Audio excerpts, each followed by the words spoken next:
Okay, next attempt at this. All right, I want to tell everyone this, and it's 5 o'clock in the morning, and I'm talking quiet, so I hope you can hear me. I'm wearing my red beret, because I want everyone listening, whoever you are, no matter what side you're on, and I'm in America right now, I want you to look up Mildred Harnack, Mildred. Sorry about the lighting on my face. I look terrible, but Mildred Elizabeth Fish Harnack. You can find her information on the internet. Right now, I'm looking at Wikipedia, but there's a book about her on Amazon about how she fought the Fuhrer. So Mildred Elizabeth Harnack. Let's get off me for a bit. Still, I don't like this lighting. One sec, let me have a sip of my coffee. I wake up at 3 or 4 o'clock in the morning most days. I used to be a treasury agent. I started with the U.S. Census in 2020. I also worked for the state of Michigan and several other city and local county government agencies. I've been in government for a while. My grandmother was in government. Grandma Lois was the head of the Whittier, was the treasurer for the Whittier of Detroit. She was a treasury agent for the Junior League of Detroit. She was also the head of the Detroit Naval League. This is how far back, though. I mean, it was like back when Reagan was around. And avid Republicans on some of my family's sides. And, you know, I don't think they would like the current Republicans as much. No offense. Considering my grandmother also taught Native American children English on their reservation.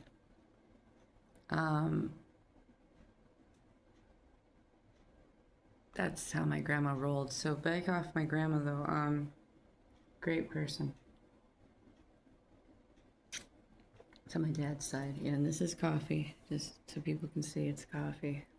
I wish it had something else in it, but you know, it's kind of early and I don't have any of that right now. So back to Mildred. Okay, Mildred Harnack. I'm going to try not to bore people to death. How do I turn the light down on this? Oh, here. Okay. I'm going to have to just listen to me read this for a minute. And sorry about how I look. But anyways, 1943 was an American communist, literary historian, translator, and don't focus on the C word. Literary historian, translator, and the member of the German resistance against the Nazi regime. After marrying Arvid Harnack, she moved to Germany in 1929, where she began her career as an academic. Mildred spent a year at the University of Jena and Gießen working on her doctoral thesis. She witnessed the beginnings of Nazism, fascism. While studying, Mildred became an assistant lecturer in English and American literature at the University of Berlin. This is actually her picture. She's from Milwaukee, though, Wisconsin. She's from Wisconsin. Plötzensee Prison, Berlin. Did she? Oh my God. They executed her by guillotine. Okay. So I'm not suggesting that people immediately go out there and start screaming her name, considering what's going on. But here's what I want to get to.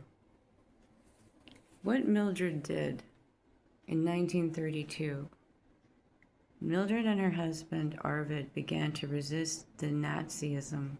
Mildred nicknamed the underground resistance group they established the Circle. Well, her and her husband became friends, Arvid, with a couple of other people, Louise and Donald Heath, who was the first secretary at the U.S. Embassy in Berlin, and Mildred and Arvid passed intelligence from Arvid's position at the Reich Economics Ministry.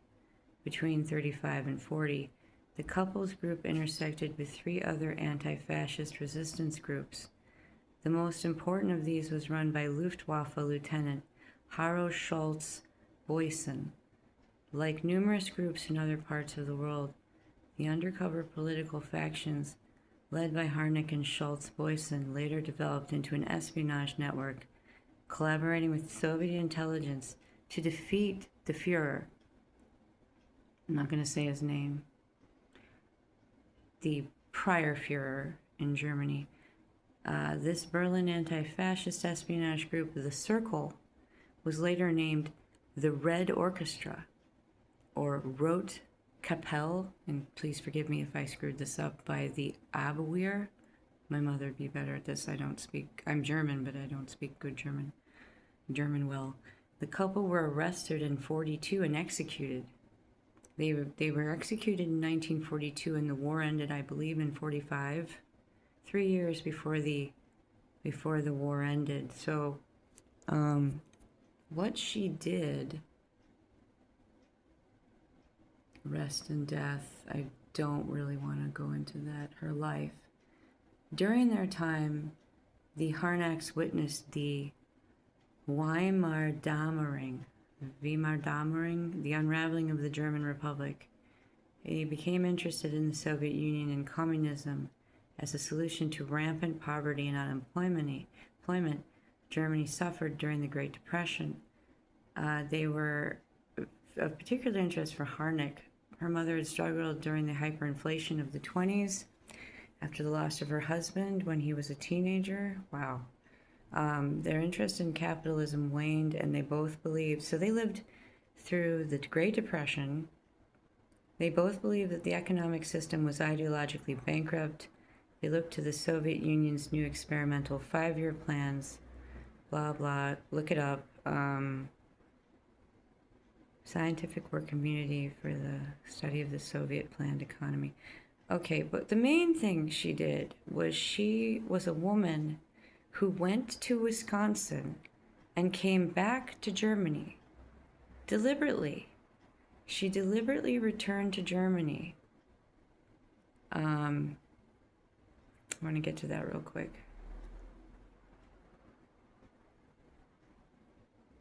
Fish Harnack's career as a scholar was saved when a family friend, who was a president of American Student Union, suggested she take his position as lecturer at the Berlin Municipal Evening High School. Wow, that's cool too. I'm looking to go into teaching possibly. I can't read all this German, but basically, once you get through most of her family life, she created this Red Orchestra when she saw what was going on, like what we're seeing in America. The house was destroyed in the war. Okay. Thomas Wolfe was her writer that she went to prolifically. Look Homeward Angel, she liked his work.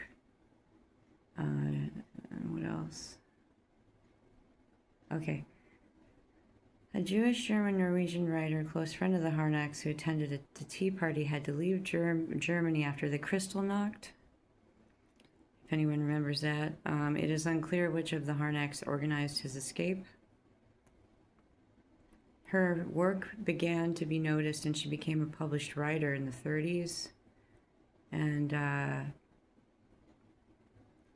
what I want to get to is how she fought. She saw her fellow writers being taken down, like the journalists. Sound familiar?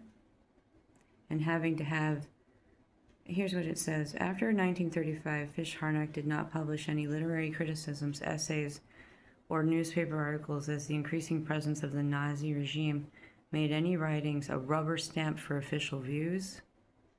A rubber stamp for official views, remember that?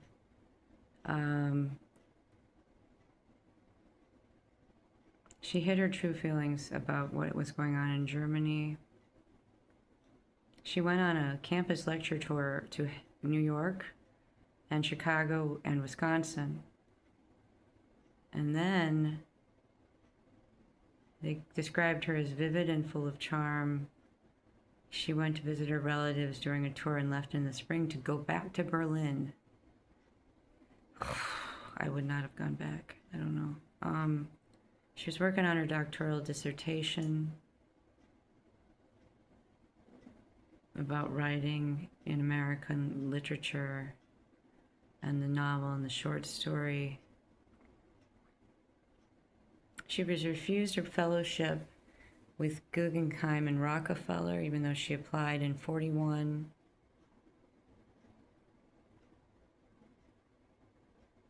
She was hired as an English language professor at the Foreign Studies Department of the Friedrich Wilhelm University, run by SS Major Franz Six, SIX. Leading up to and during the war, the Red Orchestra tried to recruit new members. It was difficult because of the ratio of informers to proper recruits in the general populace. So you had to be careful who you were telling about your resistance, because they would inform on you. So she would loan books to the potential recruiters as a test of their intellect, as if there was a chance of winning them over, even if they didn't understand politics. William Dodd was replaced by Hugh Wilson in 1938 as First Secretary Attaché U.S. Embassy to the Donald Heath, who was the friend of Fish Harnack. They became friends. When the war started, the Heath fled to Norway. They returned.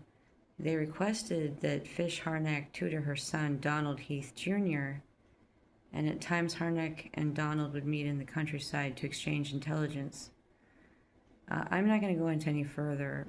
What I want people to do is look into her life, how she fought against the Gestapo, and how the women, Haro and Libertas, were part of a bohemian group of friends meeting twice a month in fun meetings, in contrast to the Harnack's austere study meetings. The initial meeting of the women gave rise to a licentious group that persisted for decades after the war, because they were labeled that way by the Gestapo. The Harnacks met a third secretary member in 1940. Arvid Harnack decided to resume passing classified info about the regime to the Soviet Union to undermine it. That's interesting that the Soviet Union was integral in helping her fight the Nazis in Germany. Yeah, so if you look up her name, Google her, there's a lot about her there's a book called Resisting Hitler, Mildred Harnack and the Red Orchestra, on the Internet Archive, archive.org. I'll have to put some links up. But you see, I never learned about her till I was over 40. But who executes people by a guillotine in the 40s? I guess Nazis, who are losing. They were losing, and they lost 3 years later because the British were being bombed and they were resisting. Finally, the British, and Churchill came to America twice or more, I think, to say, hey, if you don't help us and we fall, you'll be next.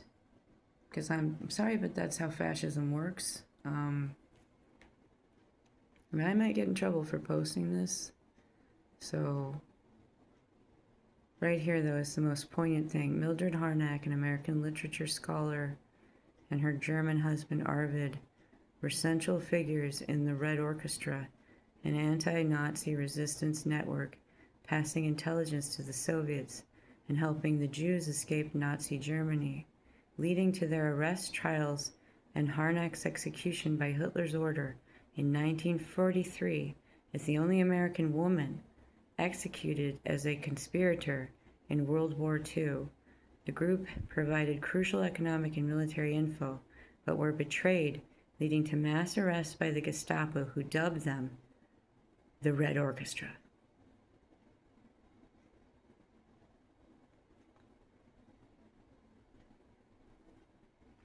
And here's what they did to deem them as these traitors, they gathered intelligence on the regime and on their plans. They gave humanitarian aid to those being persecuted and exiled and genocided, which were the Jews. And don't forget the gypsies, the handicapped, the resistors, the protesters, anyone who stood up. They took them all away. The black people, the gypsies, the homeless, anybody who they felt was detrimental to their overall, grand plan.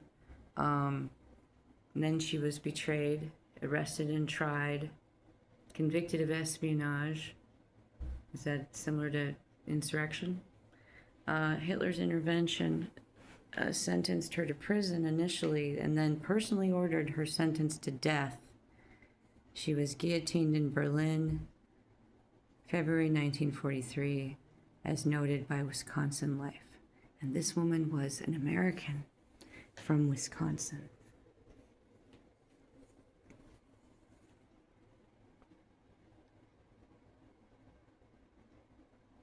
We're all humans. I'm an American woman from Michigan. One of my senators is being persecuted because she was CIA and because she doesn't agree in this, we'll call it the F word, BS either. And every day I'm facing conflict with neighbors, with men in the streets, with people I'm trying to get new work going. And I'm continuously assailed by males and their women counterparts who, I guess they have Stockholm Syndrome or some shit. Some stuff. If they take me down for that, okay, I'll just repost it. But this is all concerning. Like I've been biting my lips. I just want everybody to look her up. And don't forget her. Don't forget the people who stood up.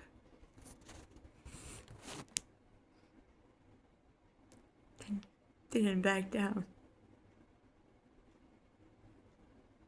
God bless you.